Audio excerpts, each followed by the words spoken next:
नमस्कार मैत्रिणींनो, आज आपण मुखवास बनवूया. त्यासाठी मी घेतलेली 1 चमचा बडीशोप, 1 चमचा तीळ, 1 चमचा धने, 5-6 वेलदोडे, खडी साखरचे जाड असणाऱ्या खडी साखरचे 2 तुकडे, दालचिनी, 4-5 लवंग आणि 2 नागिनची पाने घेतलेली आहे.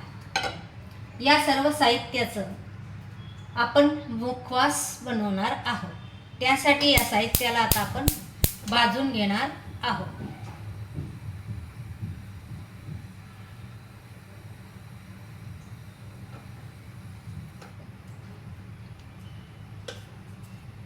हे का भाजून घ्यायचे तर पावसाळ्याचे दिवस आहे किंवा त्याला ओलसरपणा राहायला नको म्हणून आपण थोडेच त्यांना या साहित्याला भाजून घेणार आहोत.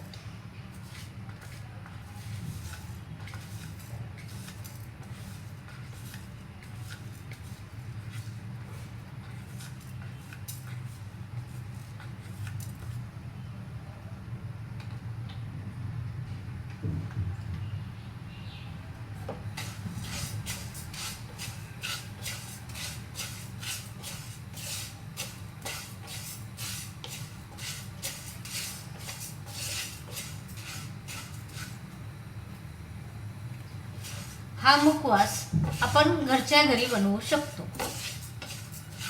अगदी 5 मिनिटात होणारा आहे, पण पचनक्रिया चांगला होणारा आहे.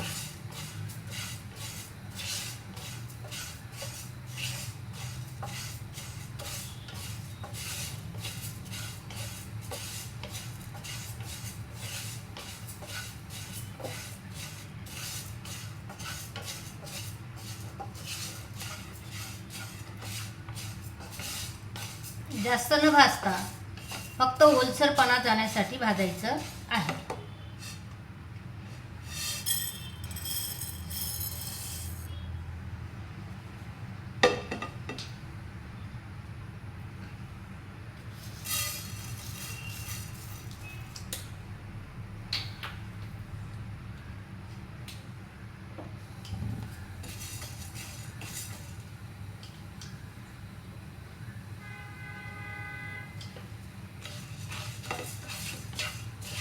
धने भाजून घेऊया.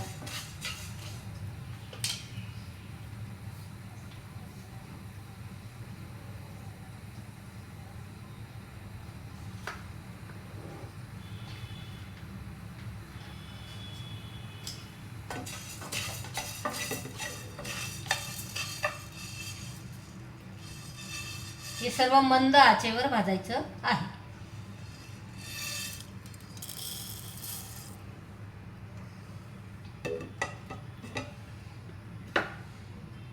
त्यानंतर घेतलेली तीळ,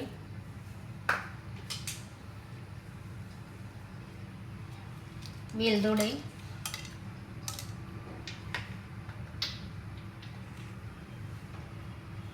लवंग, दालचिनी सर्व एकत्र भाजून घेऊया.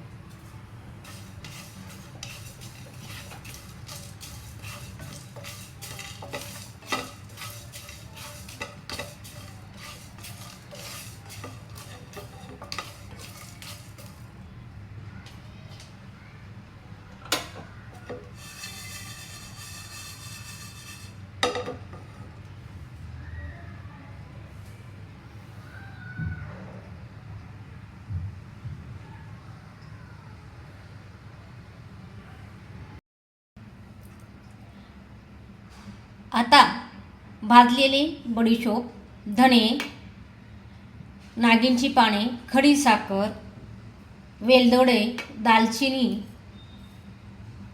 हे सर्व साहित्य मिक्सरच्या भांड्यातून काढून घ्यायचे आहे. हे मुखवासाचे साहित्य आपण वाटून घेतले. याच्यात मी वरून तीळ घातले. याला आता छान असा सुगंध येतो आहे धण्याचा, बडीशोप, त्याच्यात घातलेली नागिनची पानं, लवंग, वेलदोडे याचा अगदी छान असा त्याचा सुगंध येतो आहे.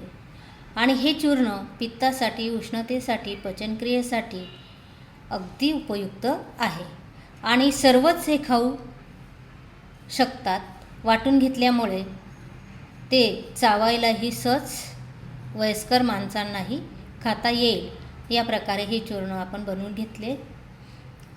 हे मुखवासाचे चूर्ण तुम्हीही बनवा. कसे झाले मला सांगा. खात राहा, सांगत राहा. धन्यवाद.